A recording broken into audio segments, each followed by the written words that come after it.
কবর হচ্ছে পরকালের প্রথম স্তর, প্রথম বিপদ। ভাই না জামিন হো ফাবাদ হাইসরমিন হো। মানুষ যদি কবরে বেঁচে যায় তাহলে এরপরে যত স্তর আছে সব সহজ হয়ে যাবে। অইনলাম এনজমিন হোক ফাবাদ হাসাদমিন হো। মানুষ যদি কবরে বাঁচতে না পারে তাহলে এরপরে যত স্তর আছে সব আরো কঠিন ও জটিল হয়ে যাবে। কবর যত কঠিন কিয়ামত তার চেয়ে অনেক বেশি কঠিন।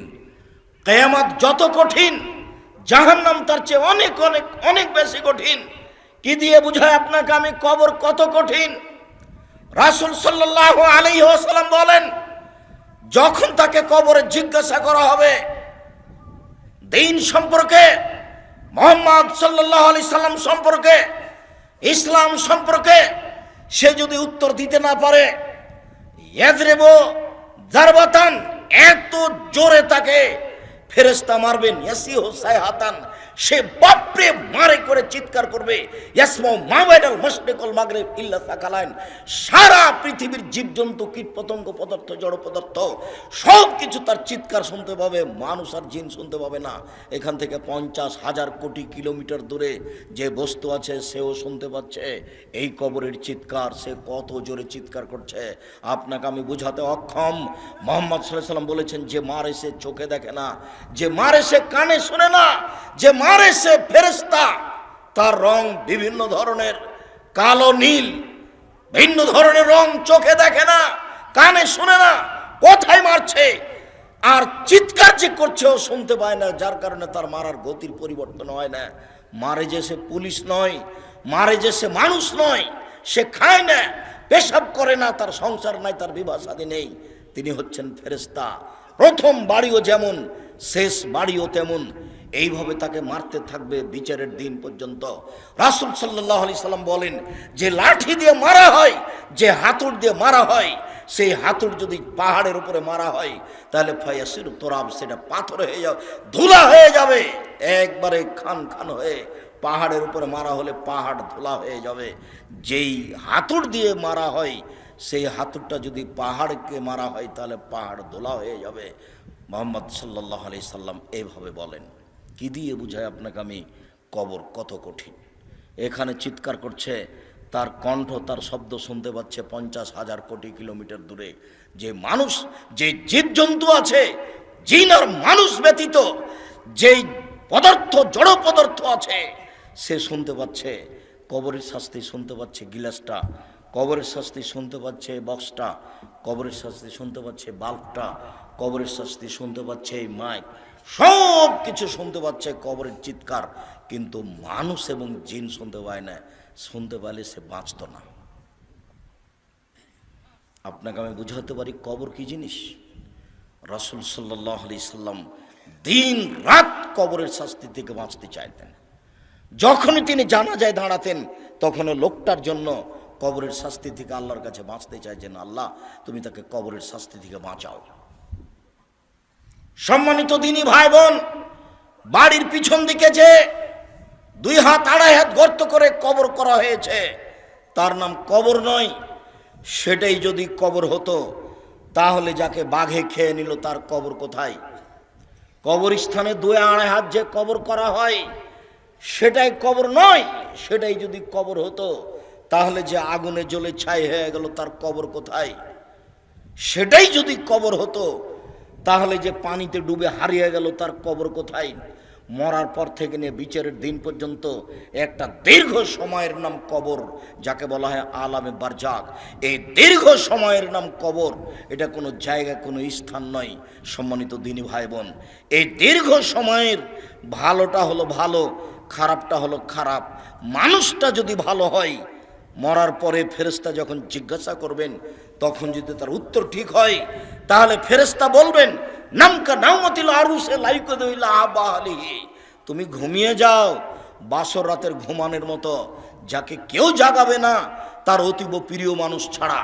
তুমি ঘুমিয়ে যাও বাসর রাতের ঘুমানোর মতো, যাকে কেউ জাগাবে না অতীব প্রিয় মানুষ ছাড়া যখনই তাকে ঘুমাবে, ঘুম থেকে জাগাবে, তখনই সে একটু কষ্টবোধ মনে করে বলবে, এখনই তো মাত্র ঘুমালাম, কেমন হয়ে গেল, এখনই তো ঘুমালাম, কেন আমাকে এভাবে উঠানো হলো, তার এইরকম একটা পরিবেশ থাকবে। অথচ সে লোকটা কবরে ঘুমিয়ে আছে 4000 বছর থেকে, 10,000 বছর থেকে। তার মানে ভালো মানুষের কবরে থাকার সময়সীমা হলো বাসর রাতের সমান। তা 2 ঘন্টা হতে পারে, 2.5 ঘন্টা হতে পারে, 3 ঘন্টা হতে পারে। এটা হলো ভালো মানুষের কবরের সময়সীমা। আর যারা খারাপ মানুষ, তারা তো আপনাকে আর আমি কি দিয়ে বুঝাই। কবরের শাস্তিকে স্বপ্নের মতো বলা যেতে পারে। আপনি পাশে বসে আছেন, আপনার ভাই শুয়ে আছে, ঘুমিয়ে আছে, গোখরা সাপ তাকে দংশন করছে, সে বাপরে মারে করে চিৎকার করে পালিয়ে যাচ্ছে ঘুমের ঘরে। এরপরে তার ঘুম ভেঙে গেল, ঘুম ভাঙতে দেখতে পাচ্ছে গমা সাপ কত বড় ছিল, রং কেমন ছিল, কিভাবে কে দংশন করছে, সে সব কিছু এখন অক্ষরে অক্ষরে বলে দিতে পারবে ঘুম থেকে উঠে। কিন্তু যে পাশে বসে আছে সে কিছুই দেখতে পায় না। বুঝাতে পারিনি কথা মনে হয়।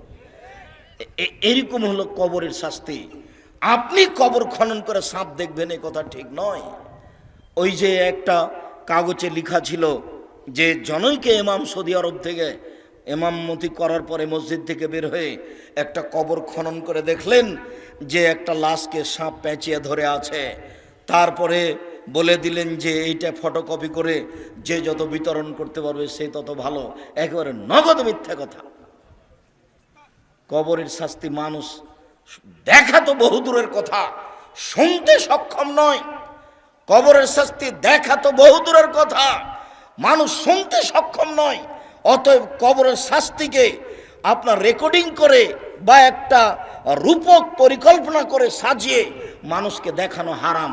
এটা মানুষের পক্ষে সহজ সম্ভব নয়। কবরের শাস্তি, কবর যত কঠিন, কিয়ামত তার চেয়ে অনেক বেশি কঠিন। কিয়ামত যত কঠিন, জাহান্নাম তার চেয়ে অনেক অনেক অনেক বেশি কঠিন।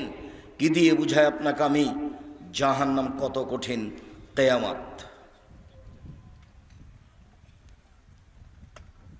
লাকে ইব্রাহিম আবাহু আজার, বিচারের মাঠে ইব্রাহিম আলাইহিস সালাম তার পিতা আজরের সাথে সাক্ষাৎ করবেন।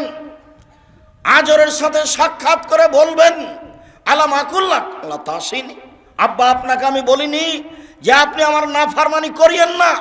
কতবার বলেছিলাম আব্বা আপনি আমার নাফরমানি করিয়েন না, আপনি আমার কথা শোনেন, আপনি আমার কথা শোনেন।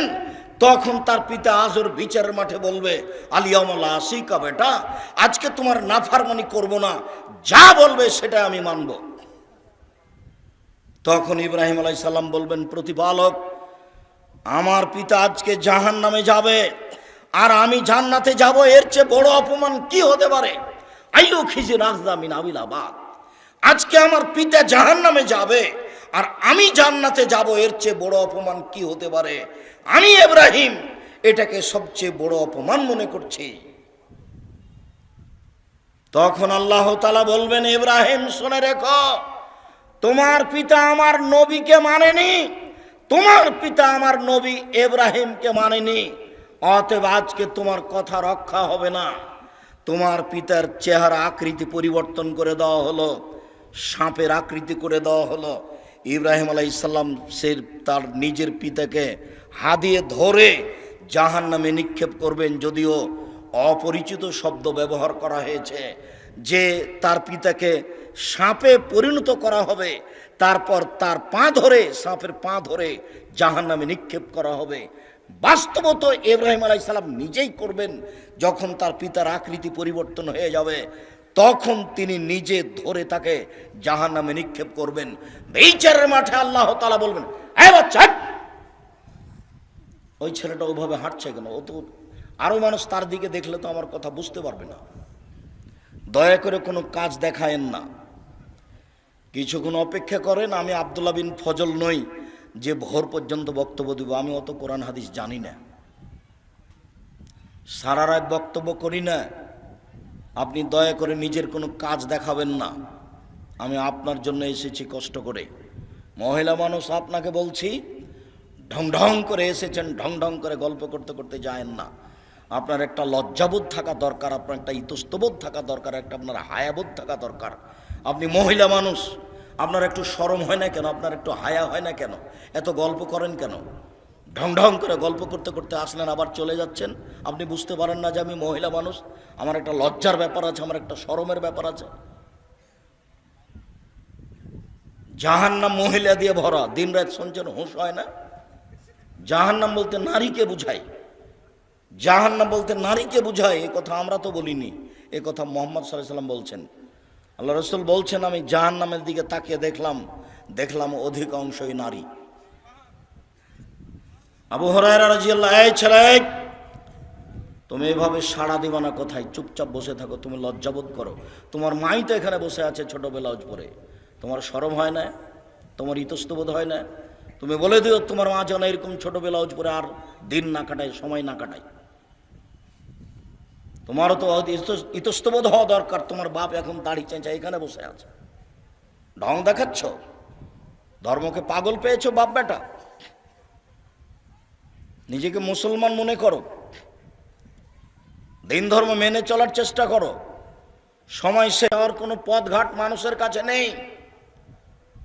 অতএব লজ্জাবোধের দাবি রাখি। কথার মধ্যে উপস্থিত বৈঠকের মুসলিম বোন, আপনাকে নিয়ে দুটা কথা বলছি, শোনেন।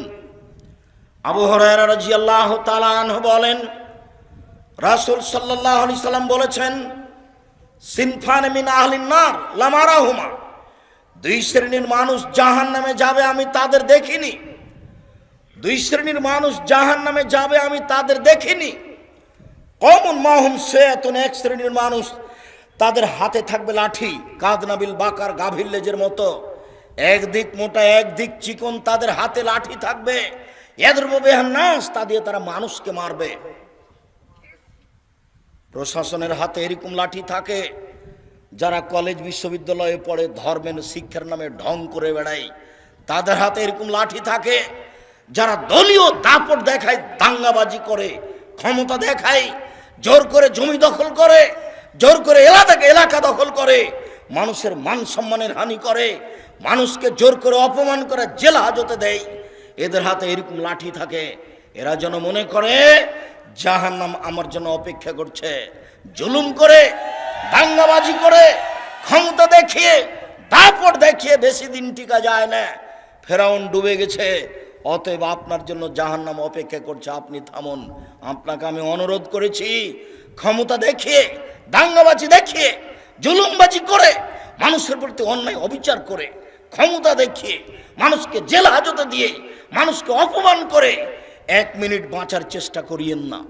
নরম হয়ে থাকেন, খুব নরম হয়ে থাকেন, মাটির মানুষ, মাটির মতো হয়ে থাকেন, ফলাফল ভালো হবে। সময় অল্প, কালকে ছিল 40 বছর, আজকে দেখছেন 60, কালকে ছিল 60 বছর, আজকে দেখলেন 80। তার মানে বেশি সময় নেই, অল্প সময়। আদম সন্তানকে, অন্তত মুহাম্মদ সাল্লাল্লাহু আলাইহি সাল্লামের উম্মতকে বেশি সময় দেওয়া হয়নি। অল্প সময় বাঁচতে এসে মানুষের ক্ষতি করে বাঁচার চেষ্টা করিয়েন না, মানুষকে অপমান করে বাঁচার চেষ্টা করিয়েন না, এর ফলাফল ভালো নয়। রাসূল সাল্লাল্লাহু আলাইহি সাল্লাম বলছেন, কেউ যদি কারো মান সম্মানের হানি করে, তাহলে সেই দিন আসার আগে যেন হাত ধরে সমাধা করে নেয়, যেদিন কোনো টাকা পয়সা থাকবে না। যেহেতু বিচারের মাঠে হাত ধরে ক্ষমাও হবে না, যেহেতু বিচারের মাঠে টাকা পয়সা দিয়ে বাঁচাও যাবে না, সেই দিন তখন নেকি দিয়ে বাঁচতে হবে। আমি একটা লোককে অপমান করেছিলাম, আমি এখন বাঁচবো কি দিয়ে? আমার নেকি দিয়ে। আমার নেকি দিতে দিতে যখন শেষ হয়ে যাবে, তখন আমি যাব জাহান্নামে, ও যাবে জান্নাতে। এটা হলো বিচারের মাঠে বিচারের পদ্ধতি। ওখানে টাকা পয়সা দিয়ে বিচার হবে না, ওখানে ক্ষমতা দিয়ে বিচার হবে না, ওখানে বিচার হবে নগদ নেকি দিয়ে। জালেমকে তার নেকি বুঝিয়ে দিয়ে তাকে জাহান্নামে যেতে হবে, এটাই হলো বিচার। যার কারণে দাঙ্গাবাজি করে কিছু করার চেষ্টা করিয়েন না। পৃথিবীর মানুষ শুনে রেখো, দুই শ্রেণীর মানুষ জাহান্নামে যাবে, আমি তাদের দেখিনি। এক শ্রেণীর মানুষের হাতে থাকবে লাঠি গাভীর লেজের মতো, একদিক মোটা একদিক চিকন, তারা মানুষকে এই লাঠি দিয়ে মারবে, ওরা জাহান্নামে যাবে। দুই, নিশাউন, মহিলা কাছে এতন কাপড় পরে থাকবে আর এতন উলঙ্গ। তোমার মা ছোট ব্লাউজ পরে এখন বসে আছে, বলো এটা কি? যার হাত দেখা যায়, পেট দেখা যায়। আমি শাড়ি হারাম পোশাক বলিনি, শাড়ি পরা যায়। আমি বলেছি ভালো হবে সালোয়ার কামিজ মেক্সি চাদর পরেন। শাড়ি যদি পরেন তাহলে 2 ছাড়ের ব্লাউজ পরতে হবে, যার হাত হবে কবজি পর্যন্ত, নিচের দিক কোমরের নিচে চলে যাবে, 1.5 গজ কাপড়ের ব্লাউজ করতে হবে। আর শাড়ি পরলে পা মোজা পরতে হবে। বাইরে বের হলে শাড়ি পরে পা মোজা না পরে যদি অটোতে উঠে তাহলে হাঁটু পর্যন্ত পা খুলে যাবে। এই পোশাক পরে তোমার মা বাইরে যেতে পারে না। আর এটা হচ্ছে পল্লী অঞ্চল, সারা গ্রামের সবাই নাকি চাচা, সবাই নাকি ভাই, সবাই নাকি বাপ, সবাই সবার সাথে কথা বলছেন নির্দ্বিধায়। অবাক মনে করছেন যে আপনি এরকম করছেন যার জন্য পৃথিবীর সবাই করছে, এরকম কথা ঠিক নয়। আপনি বগুড়া জামিলে যান, এক শ্রেণীর মানুষ আছে, এক শ্রেণীর পরিবার আছে, ওদের পরিবারের ওদের মহিলাদের কাপড় পুরুষ দেখে না।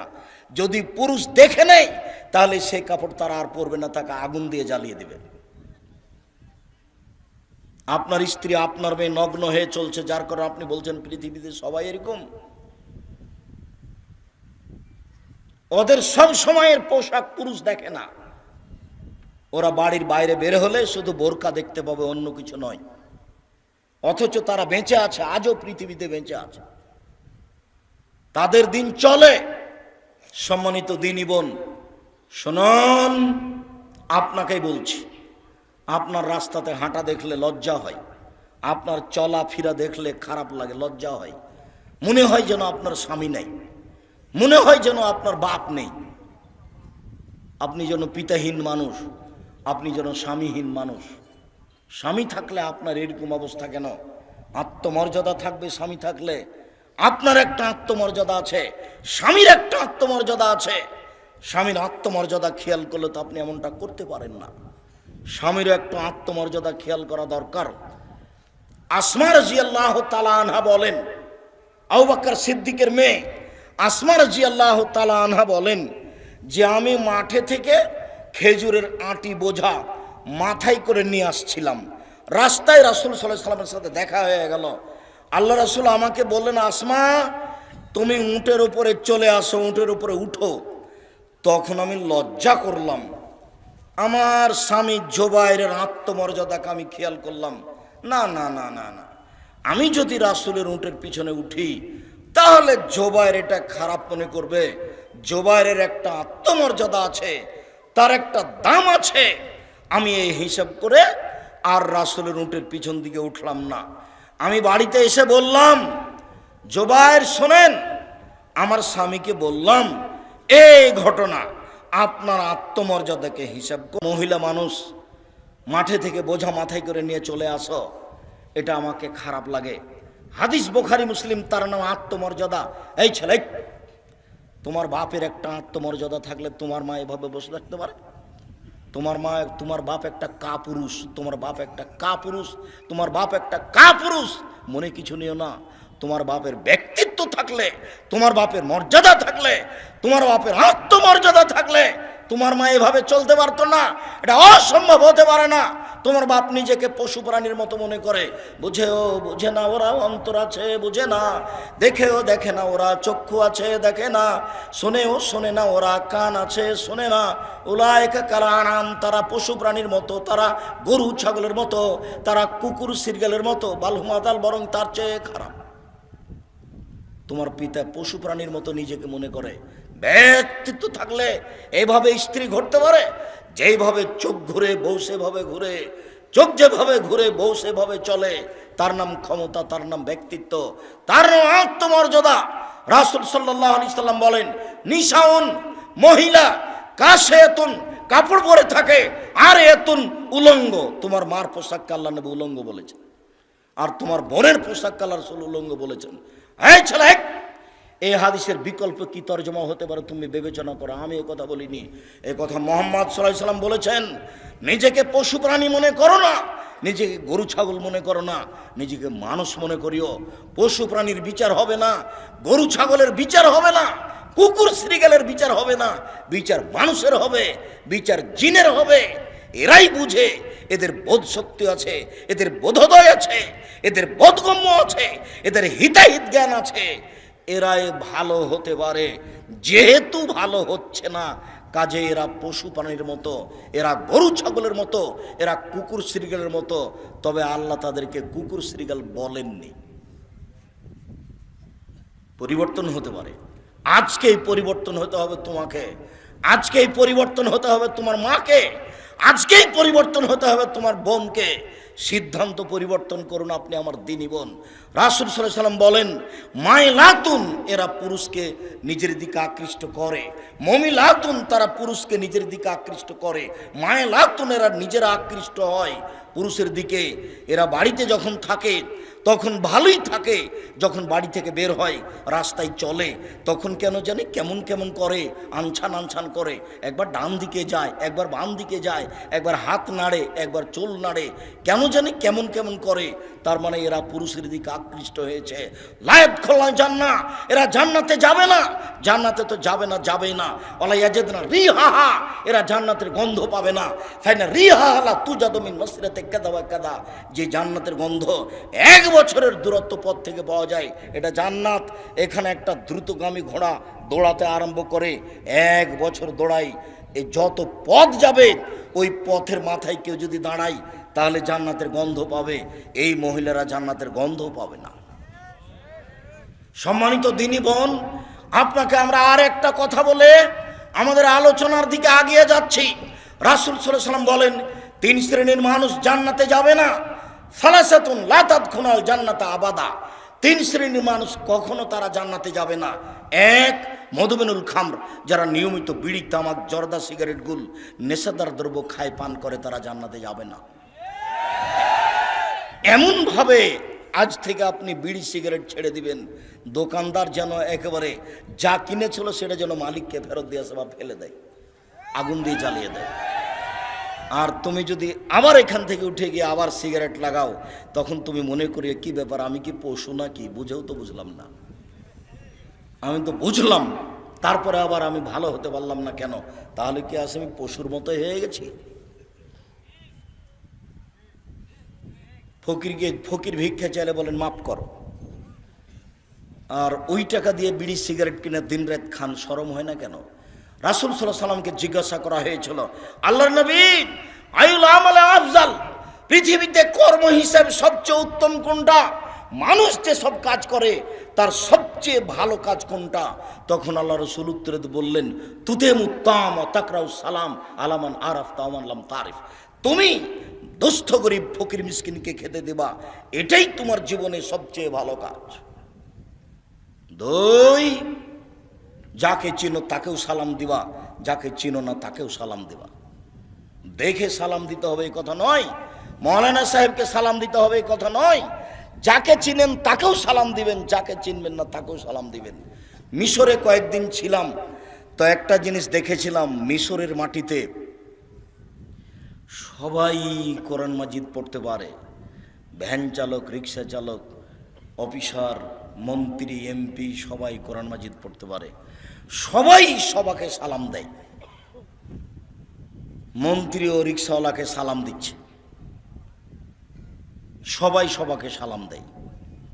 যদি একটা খারাপ বৈশিষ্ট্য আছে, প্রায় সবাই দাড়ি চাঁচে, তবে সবাই সবাকে সালাম দেয়। চিনে সালাম দিবেন না। আর 10 জায়গাতে সালাম দেওয়া নিষেধ, এই কথাটাও মিথ্যা। তার মধ্যে এক জায়গা হচ্ছে যখন খাচ্ছে তখন সালাম দিতে হবে না, এই কথাটা মিথ্যা।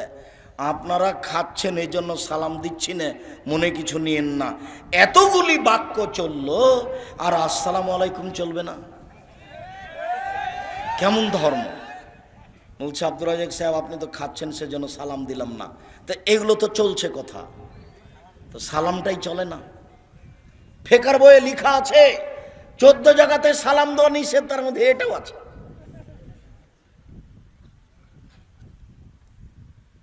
পাবনা যাচ্ছি তো এক লোক অজু করছে, আমি সালাম দিয়েছি, তা আমাকে বলছে অজু করার সময়তে সালাম দেওয়া যায় না। তো আমি বলছি যে কোথায় আছে? আছে। কোথায় আছে? আছে। তারপর অনেক কথা, আল্লাহ মাফ করো, অজু করার সময়তে সালাম দেওয়া যায় না, এ কোন কথা? রাসূল সাল্লাল্লাহু আলাইহি সাল্লাম বলছেন যাকে চিনো তাকেও সালাম দিবা, যাকে চিনো না তাকেও সালাম দিবা। মোবাইলের রিং হচ্ছে, অন করে দিয়ে আপনি সালাম দেন। হিন্দু হোক, মুসলমান হোক, বৌদ্ধ হোক, খ্রিস্টান হোক, সে যেই হোক না কেন, ডোম হোক, চামার হোক, হাঁড়ি হোক, সে যেই হোক না কেন, মুচি হোক, মেথর হোক, আপনি তাকে সালাম দিবেন। যদি আপনি নাম্বারে চিনতে পারেন যে হিন্দু, তাহলে আপনি সালাম দিবেন না, তাহলে আপনি বলবেন জি ধন্যবাদ, কি বলছিলেন। যদি আপনি চিনতে না পারেন, সে যেই হোক, পশু প্রাণী, গরু ছাগল, যে আপনার সাথে কথা বলছে, আপনি তাকে সালাম দিবেন। রাসূল সাল্লাল্লাহু আলাইহি সাল্লাম বলছেন তুমি যাকে চিনো তাকেও সালাম দিবা, যাকে চিনো না তাকেও সালাম দিবা। হাদিস তো বুখারী মুসলিম। এটা আপনি কি বুঝলেন? মোবাইলের নাম্বার দেখে আপনি চিনতে পারছেন না, অতএব আপনাকে আর বিবেচনা করতে হবে না। আর আপনাকে তো বলেছি আপনি হ্যালো বলিয়েন না, হ্যালো কুকুরকে বলে। হ্যালো কাকে বলে ডাকে? কুকুরকে বলে ডাকে। কই আমি তো আপনাকে কোনোদিন বলিনি হ্যালো, আমি তো আসসালামু আলাইকুম বলি। সবাই যে বলছে, মাওলানা সাহেবও বলছে, তো মাওলানা সাহেব বলছে, তো আমি কি করব? আমি বলিনি কোনোদিন, আমি হ্যালো শব্দ ব্যবহার করি না। হ্যালো বলে কুকুরকে ডাকে।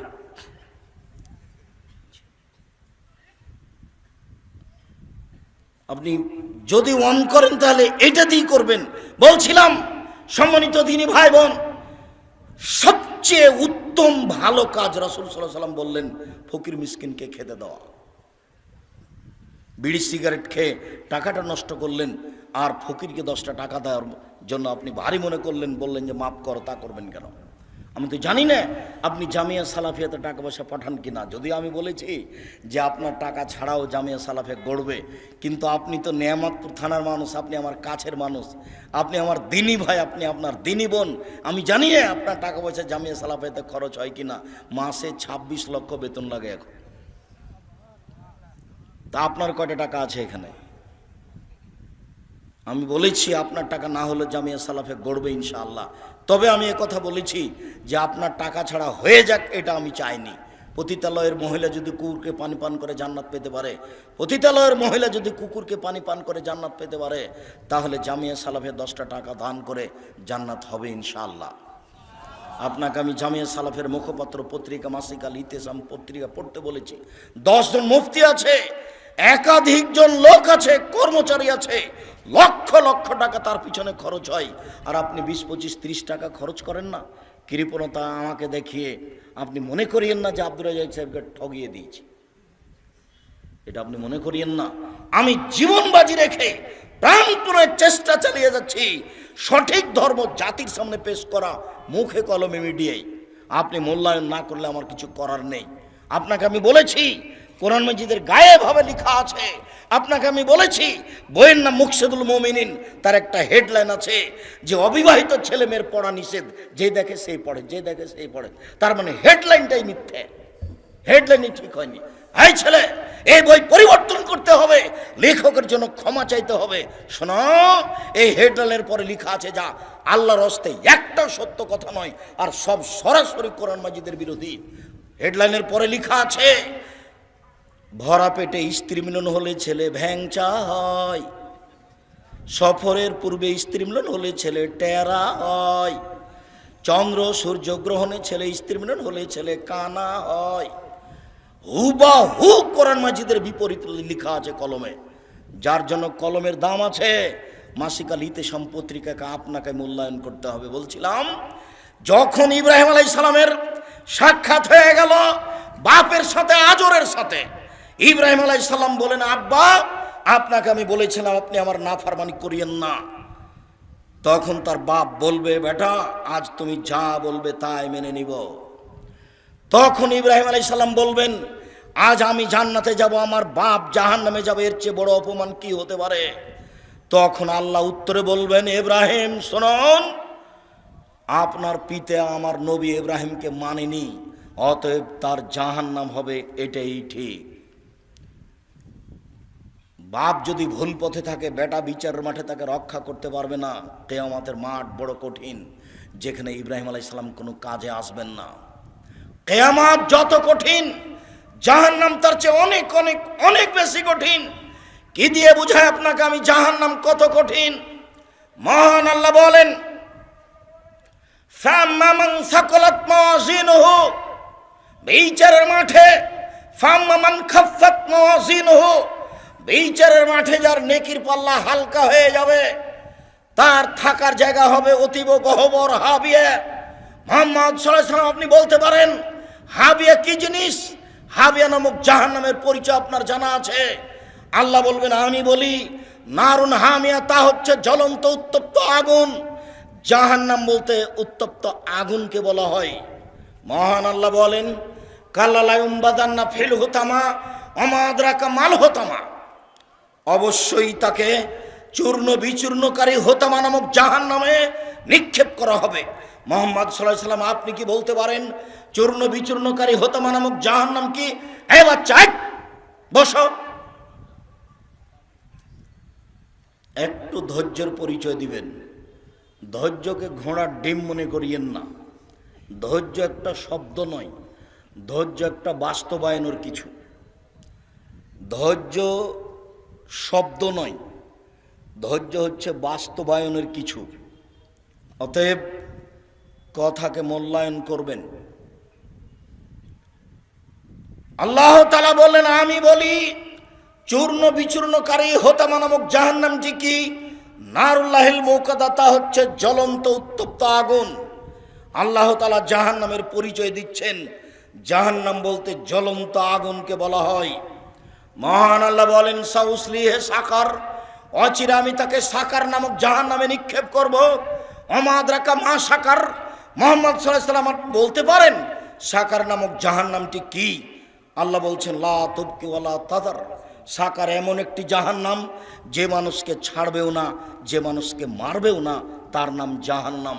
এই কথাটা আল্লাহ তাআলা অন্য জায়গাতে বলেন, লা ইয়ামুতু ফিহা ওয়ালা ইয়াহইয়া, মানুষ জাহান্নামে মরবেও না, মানুষ জাহান্নামে বাঁচবেও না। আল্লাহ তাআলা এই কথাটা অন্য জায়গাতে বলেন এইভাবে, ওয়ায়াতিহিল মাউতু মিন কুল্লি মাকানিন ওমা হবে মাইয়াত, জাহান্নামে মানুষকে মরণ চতুর্দিক থেকে ঘিরে ধরবে, কিন্তু মরবে না, তার নাম জাহান্নাম।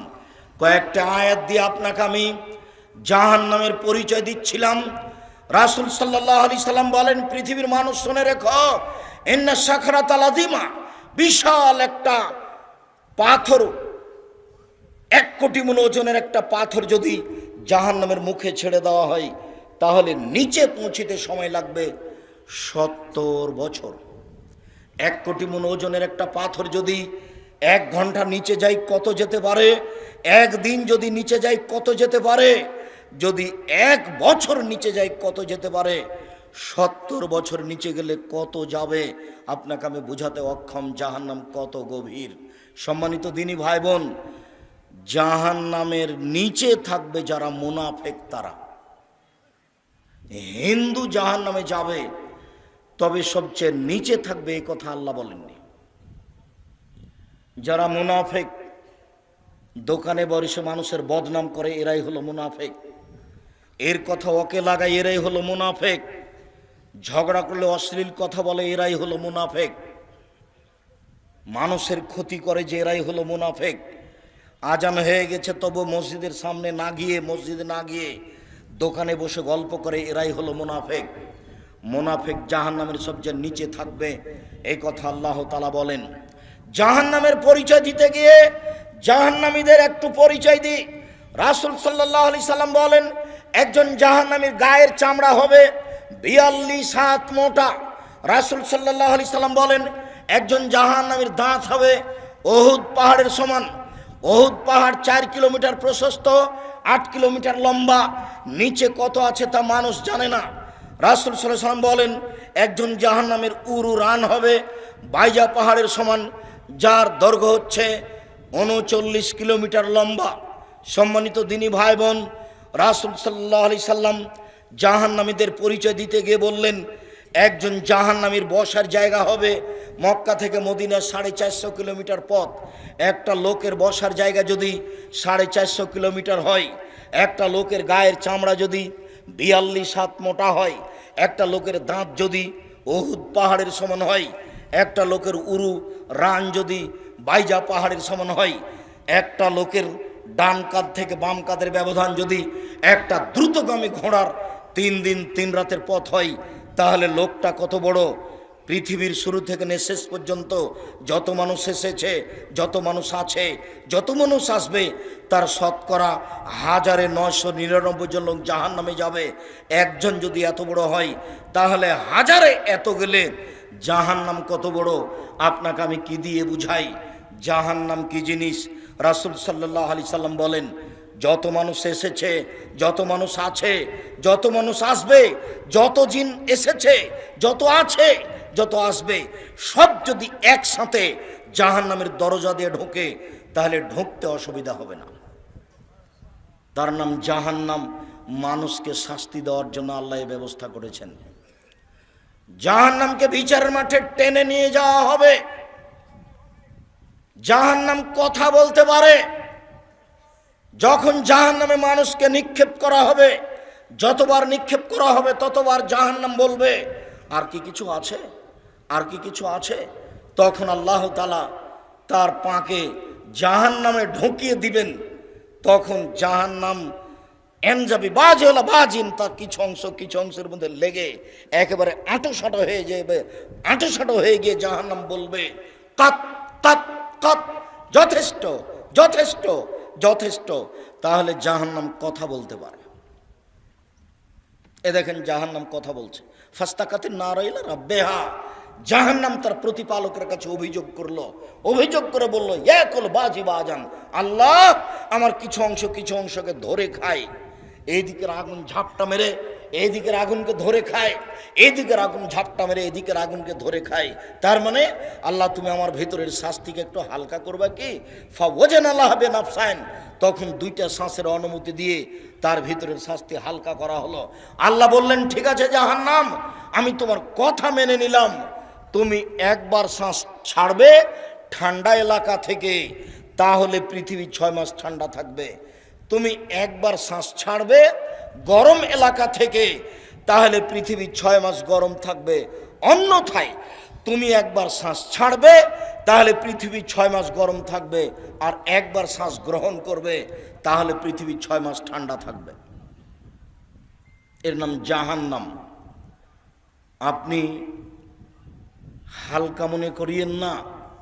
কবর যত কঠিন, কিয়ামত তার চেয়ে অনেক বেশি কঠিন। কিয়ামত যত কঠিন, জাহান্নাম তার চেয়ে অনেক অনেক অনেক বেশি কঠিন। জাহান্নামের খড়ি হবে মানুষ ও পাথর। জাহান্নামে কোনো কয়লা থাকবে না, জাহান্নামে কোনো খড়ি থাকবে না। মানুষ নিজেই খড়ি, জিন ইনসান নিজেই খড়ি, এই কথা আল্লাহ তাআলা বলছেন। সম্মানিত দিনী ভাই বোন, জাহান্নামীদেরকে পিছন দিকে হাত বেঁধে নিয়ে যাওয়া হবে। আল্লাহ তাআলা বলেন, খুজুহু ফাগুল্লুহু সুমাল জাহিমা সাল্লুহু, এদের ধরো, এদের শিকলবন্দি করো, এদের টেনে হেঁচড়ে জাহান্নামে নিয়ে যাও। তাহলে কি বিচারের মাঠে পালিয়ে যাবে? কেন তাদের হাত বাঁধা হবে? অপমান করার জন্য তাদেরকে হাত বাঁধা হবে। গায়েবান্ধা পলাশবাড়ি মুজিবুর বিএসসি বলেছিলেন, জনাব আমি এমনিতেই জেলে চলে যাব, আমার যেন হাত কড়া না দেওয়া হয়। তার মানে হাতে হাত কড়া দিলে এটা একটা অপমানের ব্যাপার। ইন্দিরা গান্ধীর হাতে হাত কড়া দেওয়া থাকবে, সেদিন কেউ ঠেকাতে পারবে না। ফেরাউনের হাতে হাত কড়া দেওয়া থাকবে। যত লোক পাপী, দাঙ্গাবাজি, স্বেচ্ছাচারী, স্বৈরাচারী, দাম্ভিক, অহংকারী, মানুষকে অপমান করে জেল হাজতে দেয় জোর করে, এদের সবার হাত পিছন দিকে বাঁধা থাকবে। কোনো মায়ের বেটা সেখানে দাঁড়াতে পারবে না কথা বলার মতো। পৃথিবীর কোনো মানুষ পারবে না, ফেরেশতা পারবে না, জিন পারবে না। যখন বিচার শুরু হবে, তখন আল্লাহ তাআলা বলবেন, আল ইয়াউমা লা তামলিকু নাফসুন লিনাফসিন শাইআ ওয়াল আমরু ইয়াওমাইযিন লিল্লাহ। আজ কোনো মানুষের কোনো উপকার করতে পারবে না, একচ্ছত্র মালিকানা আল্লাহর হাতে থাকবে। সেই সময় আল্লাহ বলবেন, আইনাল জব্বার আইনাল মুতাকাব্বির, স্বৈরাচারী, স্বেচ্ছাচারী, অহংকারী, বদমেজের কোথায়? আনা মালিকুল আমলাক, আমি হচ্ছি রাজাধিরাজ। সেদিন মানুষ বুঝতে পারবে বিচার কাকে বলে। সেদিন আসার আগে আপনি প্রস্তুতি নেন। সম্মানিত দিনী ভাই বোন, মানুষের তো বিচার হবেই, পশু প্রাণীরও বিচার হবে। মানুষের তো বিচার হবেই, পশু প্রাণীরও বিচার হবে। পশু প্রাণীর বিচার কি? একটা শিংওয়ালা ছাগল যদি একটা অশিংওয়ালা ছাগলকে গুতা মেরে থাকে, তাহলে আল্লাহ অশিংওয়ালা ছাগলকে শিং দিয়ে বলবেন যে তুমি গুতা মেরে পরিশোধ করে নাও, বা শেষ, তারপরে তারা মিটে যাবে। কিন্তু মানুষের এরকম হবে না।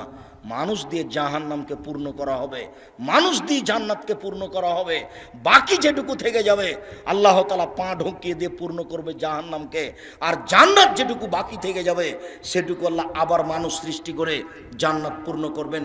সম্মানিত দিনী ভাই বোন, জাহান্নামের উল্লেখযোগ্য শাস্তি হচ্ছে আগুন, জাহান্নামের উল্লেখযোগ্য শাস্তি হচ্ছে জাক্কুম গাছ, জাহান্নামের উল্লেখযোগ্য শাস্তি হচ্ছে সাপ, জাহান্নামের উল্লেখযোগ্য শাস্তি হচ্ছে বিচ্ছু, জাহান্নামের উল্লেখযোগ্য শাস্তি হচ্ছে হাতুড়, হাম্বল এ দিয়ে পিটানো হবে। জাহান্নাম থেকে বাঁচার জন্য চেষ্টা করুন। এই ছেলে, জাহান্নাম থেকে বাঁচার জন্য সব সময় সালাম ফেরার পূর্বে বলবেন রব্বানা আতেনা ফিদ দুনিয়া হাসানাতাও ওয়া ফিল আখিরাতি হাসানাতাও ওয়া কিনা আযাবান নার।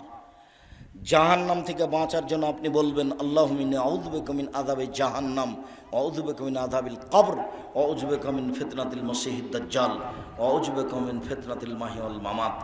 জাহান্নাম থেকে বাঁচার জন্য ঘুমানোর সময় বলবেন আল্লাহুম্মা কিনি আযাবাক ইয়াওমা তাবাসু ইবাদাক। কবরের পাশে জাহান্নাম থেকে বাঁচার জন্য জানাজার দোয়াটি পড়বেন। সম্মানিত দিনী ভাই বোন, সমস্ত দিনী ভাই বোনকে জাহান্নামের ব্যাপারে সতর্ক থেকে জাহান্নাম থেকে বাঁচার অনুরোধ জানিয়ে, ঠিকমতো ইবাদত করার অনুরোধ জানিয়ে আজকের আলোচনা এখানে শেষ করতে যাচ্ছি। আমাদের অনেক বই পুস্তক আছে, বিশেষভাবে ডান দিকে আছে স্টল, বিশেষভাবে আপনাদের জন্য বই নিয়ে আসা হয়েছে। সেটা হচ্ছে মাসিকা লিতে সম্পত্রিকা। আর ওই সলাতের উপরে বইটা আছে, নামাজের উপরে পোশাক আছে।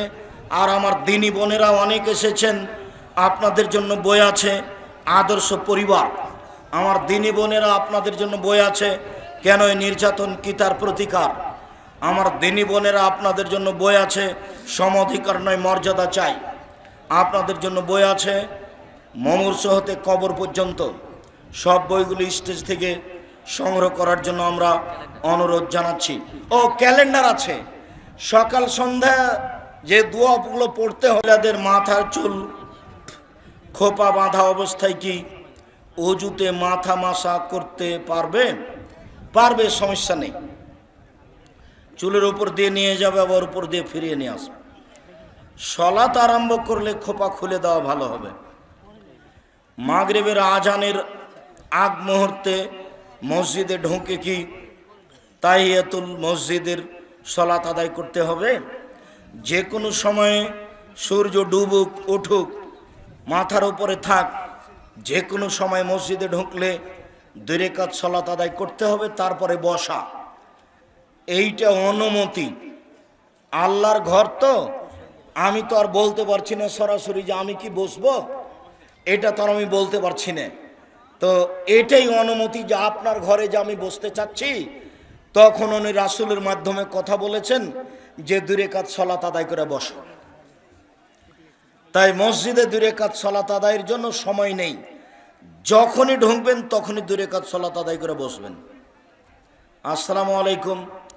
শেখ, আমাদের গ্রামে একটি অক্তিয়া মসজিদ আছে, যার 100 ফিট পূর্বে ও 50 ফিট দক্ষিণে কবর আছে। তবে মসজিদের জায়গাটি কবরস্থানের হওয়ায় এর পরিবর্তে জমি কবরস্থানের নামে কিনে দেওয়া হয়েছে। আচ্ছা, ভালো, তবে ও প্রাচীর দিয়ে ঘিরে দিতে হবে কবরকে। কবর এবং মসজিদকে পৃথক একটা প্রাচীর দিয়ে পৃথক করতে হবে। শুক্রবারে যদি কোনো ব্যক্তি মারা যায় তাহলে কবরের আযাব হবে কি? 4 শ্রেণীর মানুষের কবরের শাস্তি হবে না। 1, রাতে সূরা মুলক পড়ে যে, দাঁড়ানো অবস্থায় চলা অবস্থায়, কথাটা শুনে রাখেন, সূরা মুলক রাতে পড়াতে অভ্যাসী যে, তার কবরের শাস্তি হবে না। 2, জুমার দিন মারা যায় যে, তার কবরের শাস্তি হবে না। 3, পেট ব্যথায় মারা যায় যে, তার কবরের শাস্তি হবে না। 4, শহীদ হয় যে, তার কবরের শাস্তি হবে না। উপদেশ বইও আছে, কে বড় লাভবান বইও আছে। বইগুলো না নিয়ে মনে করিয়েন না যে আব্দুর রাজ্জাক সাহেবের ঠগিয়ে দিয়েছি, এটা মনে করিয়েন না। আমি আপনার জন্যই লিখেছি। আর ওই ভুল ত্রুটিপূর্ণ বইগুলিকে সংশোধন করার জন্য অনুরোধ জানিয়েছি। বইয়ের প্রথমে লেখা আছে কোনো জাল জয়ীফ হাদিস এই বইয়ে নেই, কোনো কেসা কাহিনী নেই, এভাবে লেখা আছে বইয়ে। মুখে যা বলছি কলমে তাও করছি। জাতির ক্ষতি করে, ধর্মের নামে জাতির ক্ষতি করে পরকাল হারাতে রাজি নই। অতএব বক্তব্য যেমন মূল্যায়ন করেন, কলম বই পুস্তক তেমন মূল্যায়ন করবেন বলে আমি আশাবাদী। মাসিক আলিতে সম্পত্রিকা বের করে অনেক কষ্ট করে, ব্যয়বহুল পয়সা খরচ করে আপনি মূল্যায়ন করবেন। কবরস্থানে গিয়ে কোনো ব্যক্তিকে হাত তুলে দোয়া করতে পারবে? জি, বুখারী মুসলিমের হাদিস, কবরস্থানে গিয়ে হাত তুলে দোয়া করতে হবে। হাত তুলে দোয়া করার বুখারীতে প্রায় 36টি হাদিস আছে। তবে নামাজের পরে, জানাজার পরে, সভা সমিতির পরে হাত তুলে দোয়া করলে তা বিদআত হবে। হাত তুলে দোয়া করা ব্যক্তিগত ব্যাপার, সমষ্টিগত ব্যাপার শুধু পানি চাইতে গিয়ে উল্টা হাতে মাঠে আর মসজিদে সোজা হাতে জুমার খুতবাই, এ হলো হাত তুলে দোয়া। কবরস্থানে গিয়ে হাত তুলে দোয়া করা সুন্নাত, ব্যক্তিগত ব্যাপার। ওসরের ধান বিক্রয় করে টাকা বিতরণ করা যাবে কি? জি না, যার ওসরের ধান তিনি করতে পাবেন না। জমা যেখানে দেওয়া হবে মাদ্রাসায়, তারা বিক্রি করবেন।